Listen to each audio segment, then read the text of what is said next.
আল্লাহ কয় রাগ হজম করবা রাগ। এই রাগ আছে না নাই? বোঝে না রে, বোঝে না। রাগী মানুষ আছে না নাই? বাবার বর্তমানে এটা কিন্তু বিরাট একটা মারাত্মক আল্লাহু আকবার মহামারী ধারণ করেছে। এই রাগ এমন একটা জিনিস, এই রাগের কারণে সমাজ নষ্ট হয়, সংসার নষ্ট হয়, বন্ধুর সম্পর্ক নষ্ট হয়, ভাই বিরাদারের সাথে সম্পর্ক নষ্ট হয়, কথা কয় না।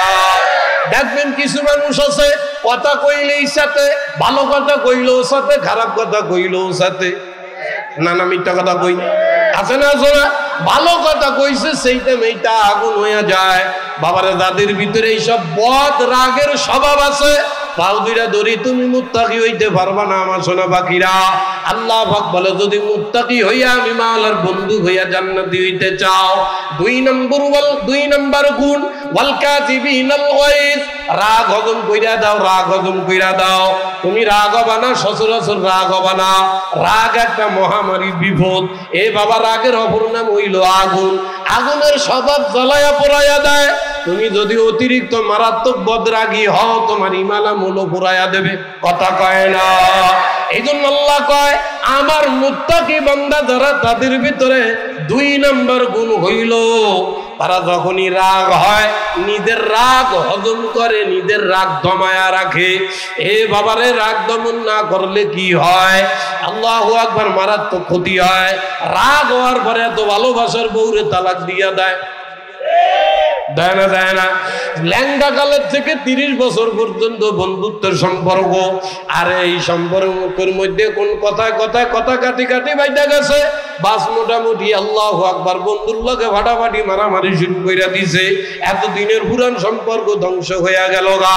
মা আল্লাহু আকবার, এই রাগের জন্য যে বাপ জন্ম দিয়েছে বাপের সাথে মারামারি হয় না? হয় না?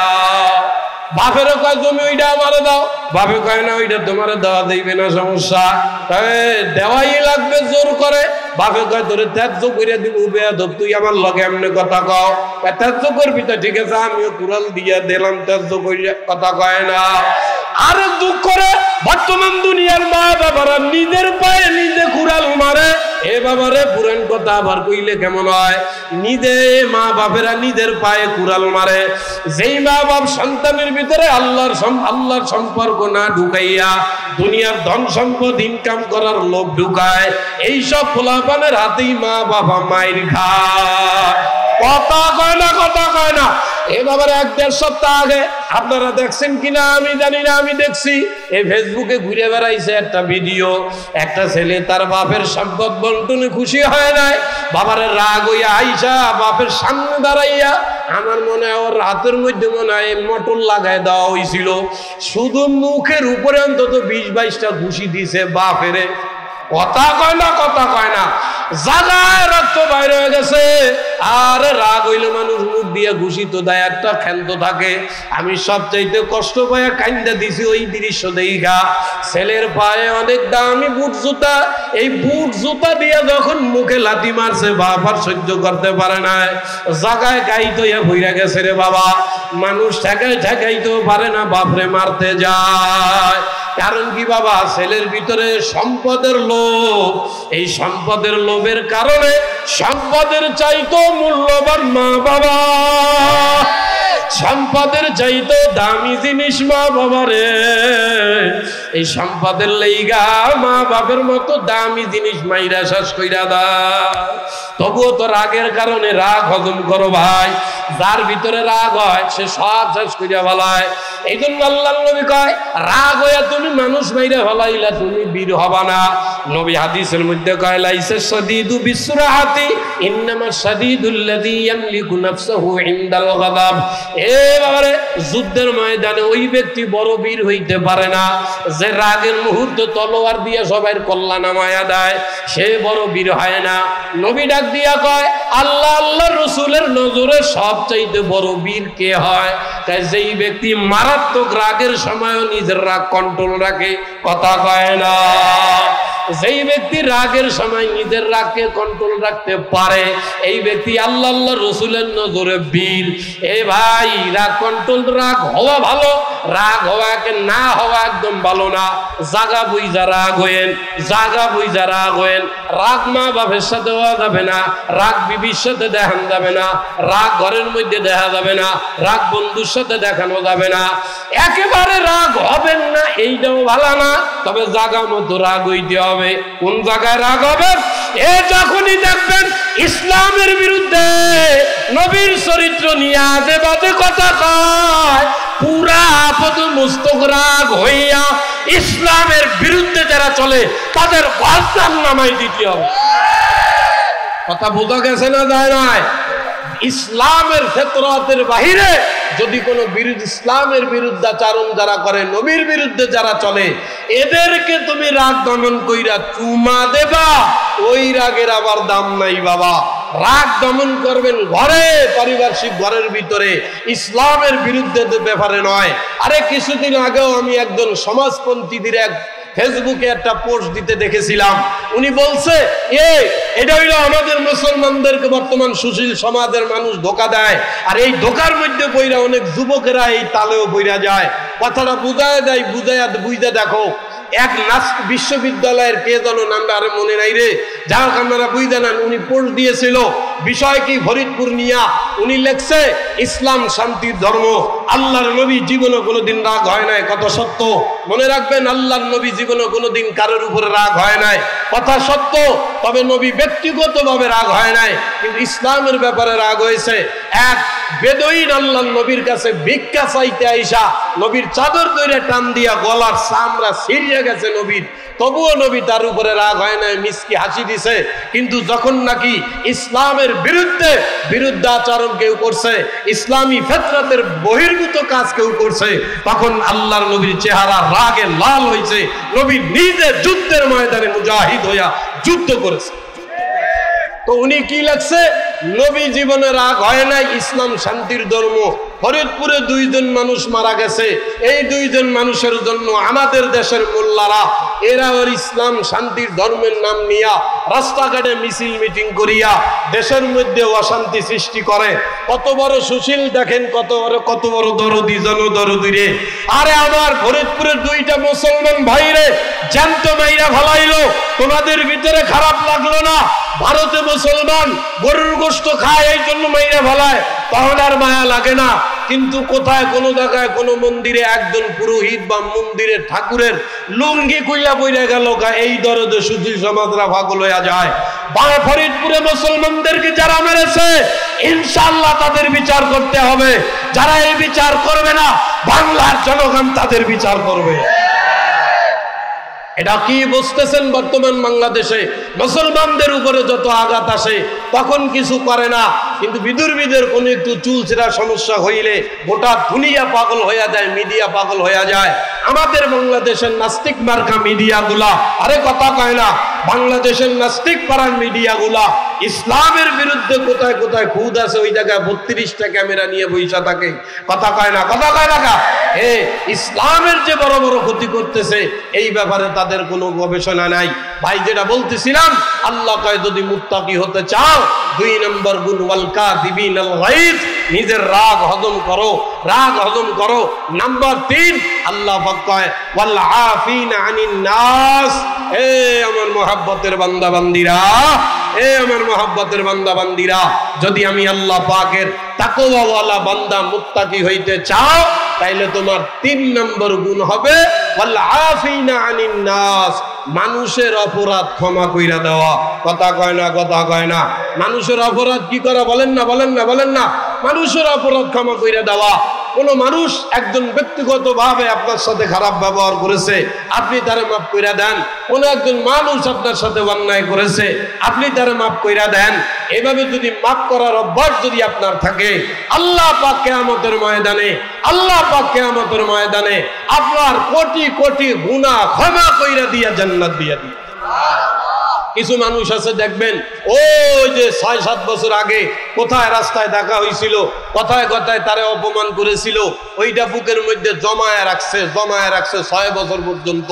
ওরে দেখলেই আগুনে জ্বলে, ওরে তুই আমার একটা ঘুষি মারছিলি আরো ৬ বছর আগে, এক ঘুষি তোরে আমি ৬টায় পরিণত কবে করব? কথা কয় না। ও আপনারে এক ঘুষি মাইরা এক জ্বলনি দিয়া ওর মতো মিটে গেল, কিন্তু ওইটা আপনি ভিতরে পাইলা ৬ বছর ধরে জ্বলতে আছে। কথা কয় না, কথা কয় না। কিন্তু আবার এই লোক নামাজে মুনাজাতে দুই হাত তুইলা আল্লাহর দ্বারা কান্দে, রব্বানা যালামনা আনফুসানা, আল্লাহ আমার গুনাহ মাফ কইরা দাও। তুমি একজন মানুষকে ক্ষমা করতে চাও না, আল্লাহ তোমারে ক্ষমা করবে কেমনে? কথা কয় না। যদি আল্লাহ পাকের ক্ষমা পাইতে চাও, মানুষের দোষ ক্ষমা কইরা দেওয়ার অভ্যাস নিয়ে নাও। বাবারে আর সময় নাই, আমি ছোট্ট সংক্ষেপে একটা, আল্লাহু আকবার, ছোট্ট একটা সংক্ষেপে একটা উপমা দিয়া যায়। বাবারে বর্তমান দুনিয়ায় আমাদের ভিতরে এই গুণগুলা নাই, তাই আমরা আল্লাহর নিকটবর্তী হইতে পারি না। অথচ আপনার আমার আকাবির মুরব্বীরা আল্লাহর কাছে এত প্রিয় আপন কেমনে হয়? এরা এই গুণগুলার, আল্লাহু আকবার, আমলগুলাকে কলিজা দিয়া মানতো, তাই তারা দামি হইয়া যায়। যেমন আপনার আমার একজন আকাবির আল্লামা জয়নুল আবিদিন রাহমাতুল্লাহ আলাইহি, হাদিস যারা পড়ায় এনারা বুঝবেন। বাবারা হাদিসের সনদের ভিতরে যত যাইবে জয়নুল আবিদিন রাহমাতুল্লাহ আলাইহির নাম মুখ দিয়ে উচ্চারণ করা লাগে। বাবারা জয়নুল আবিদিন সামান্য একজন, আল্লাহু আকবার, কাপড়ের ব্যবসায়ী ছিল, কিন্তু আল্লাহ তার সম্মান বাড়াইয়া হাদিসের মসনদের মধ্যে ঢুকায় নিয়ে গেল। এত মান ও মর্যাদা আল্লাহ কেমনে বাড়াই দিল জানেন? ঘটনাক্রমে একদিন আল্লামা 5 মিনিট হয়ে যাবে, আল্লামা জয়নুল আবিদিনের একটা বান্দি ছিল মাত্র 8 থেকে 6 বছর বয়স। কথা কি বুঝতেছেন? কথা কয় না। কথা কি বুঝতেছেন ভাই? মাত্র 8-9 বছরের ছোট ভাই। স্বাভাবিকভাবে আমার অভ্যাস, বয়ানের পরে আমি ওই জাহান্নামী মুরাকাবার বয়ানটাই করি, কিন্তু পিছনে বক্তা থাকলে ওইটা করা ঠিক না, এই জন্য আজকে এনে করলাম না। আবার রাগটা গোয়েন না, পিছনে বক্তা থাকলে ওইটা করতেই হয় না। আমি সাধারণত এই করি আর কি, জাহান্নামের মুরাকাবার বয়ান কাছে ভাইগেরে আইনা হাতে হাত ধরে ওইটাই করি, কিন্তু পিছনে বক্তা থাকলে ওইটা করা যায় না, করা ঠিকও না। যাই হোক, যেটা বলতেছিলাম, জয়নুল আবিদিনের ছোট বান্দি, তো উনি আসরের নামাজ পড়তে যাইবেন, তো ছোট বান্দি, ছোট মানুষ তো অন্য অন্য বাচ্চাদের সাথে খেলতেছিল। জয়নুল আবিদিন রাহমাতুল্লাহ আলাইহি ওই বান্দিরে ডাক দিছেন। বান্দির আমলে আগে গোলাম বান্দির অবস্থা ছিল না, তো ওই আমলে ডাক দিছেন, এদিকে আয়। তো দৌড় দিয়ে আসছে, কি হইছে মালিক? ভাই যাও দোতলায় যাইয়া, আমার রুম আগে কাঠের দোতলা ছিল, ওই রুম থেকে কাঁসার বদনা, বোঝেন নাই কথা ভাই, কাঁসার বদনা নিয়ে আসো, উজু কইরা আসরের নামাজ পড়তে যাব। বান্দি ছোট তো খেলার তালে ছিল, তো মালিক বলছে দৌড়াইয়া দোতলায় উঠতেছে, কিন্তু বান্দি ছোট তো, ছোট বাচ্চা খেলতেছিল, তো পাখির মতো 2 হাত এইভাবে করতেই ছিল। তো এইভাবে করতে করতে দৌড়াইয়া দোতলায় গেছে, যাইয়া ওই মালিকের রুমে ঢুকছে, হাতে পিতলের বদনাও নিছে, নিয়ে রুম থেকে বাইর হইয়া বারান্দা দিয়ে আসতেছে। তো বারান্দায় তো খুঁটি আছে, ছোট মানুষ ওই খেলার তাল এখনো যায় না, ওই করতেছে, তো বারান্দার খুঁটিতে হাতে বাড়ি খাইয়া হাত থেকে পিতলের বদনাটা ছুইটা গেছে। ছুইটা দেওয়ার পর আর কপাল খারাপ, সেই পিতলের বদনা জয়নুল আবিদিন রাহমাতুল্লাহ আলাইহি ডাইরেক্ট মাথার উপরে এসে পড়ছে। পিতলের বদনাটা পরার পরে মাথাটা ফাইটা সিকসির করে রক্ত বাইর হয়ে গেছে। মেজাজটা কেমন লাগে? ওযু করবো, বদনা একটু বলছে, বদনা দোতলাতে আমার মাথায় ফেলাইছে। বদনা হাতের থেকে পড়ছে, মালিকের মাথা ফাইটে গেছে, দোতলাতে দেখছে। ওর কি আর খেলার চিন্তা আছে? ও ভয়তে কাজু মুজু হইয়া মালিকের সামনে আইয়া দাঁড়াইছে। মালিক তো রাগ হইছে, তোরে কইছি বদনাম, তুই বদনা আমার কপালে মাল্লিকা, ওরে বান্দি তোরে খাইছি, এই বইলা কেবল হাত উঁচু করছে। এই বাবারে, যে ব্যক্তি আল্লাহওয়ালা হয় তার সাথে যে থাকে সেও আল্লাহওয়ালা হয়। এই জন্য চরমনাইর পীর সাহেব খাঁটি জিন্দা শাহজালাল আল্লাহর ওলি, এই জন্য গাঁজাখোর মদখোর হিরোইনখোর তার কাছে গেলে আল্লাহর ওলি হইয়া যায়। আল্লাহর ওলিদের একটা গুণ হইল তাই, জয়নুল আবিদিন যেমন আল্লাহর ওলি, তার কাছে যে বান্দি থাকে বান্দিও তো আল্লাহর ওলি হওয়ার ভাব হবে। যখন নাকি তারে থাপ্পড় দিবে, এমন সময় বান্দি ভয়তে হাত 2টা বুকের কাছে নিয়ে চোখ বন্ধ করিয়া মুখ দিয়া বাইর কইরা দেছে, ওয়াল কাযিবিনাল গায়যা ওয়াল আফিনা আনিন নাস, ওয়াল্লাহু ইউহিব্বুল মুহসিনিন। এই যেই বলছে মালিক থাপ্পড় একদম কাছের দ্বারে মুখের কাছে নিয়েও ফিরে নিয়ে আসছে।